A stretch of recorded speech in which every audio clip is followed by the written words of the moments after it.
So guys, meron lang akong gustong i-share sa inyo. Nag-scroll lang ako sa newsfeed at may nag-post, nag-share sa progress niya. So ako nag-iisip kung nagpo-progress ba ako o nag-procrastinate lang, may ADHD ba ako.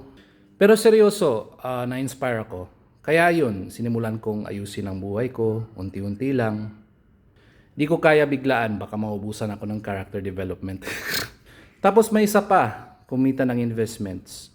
Ako, kumita rin ng utang. Joke lang. Pero instead na mainggit, nag-research tayo.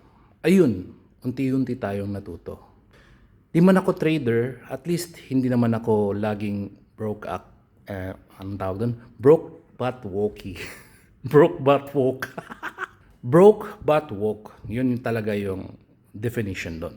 So ayun, hindi lahat ng post kayabang-yabang. Minsan, challenge naman talaga na gumalaw ka na.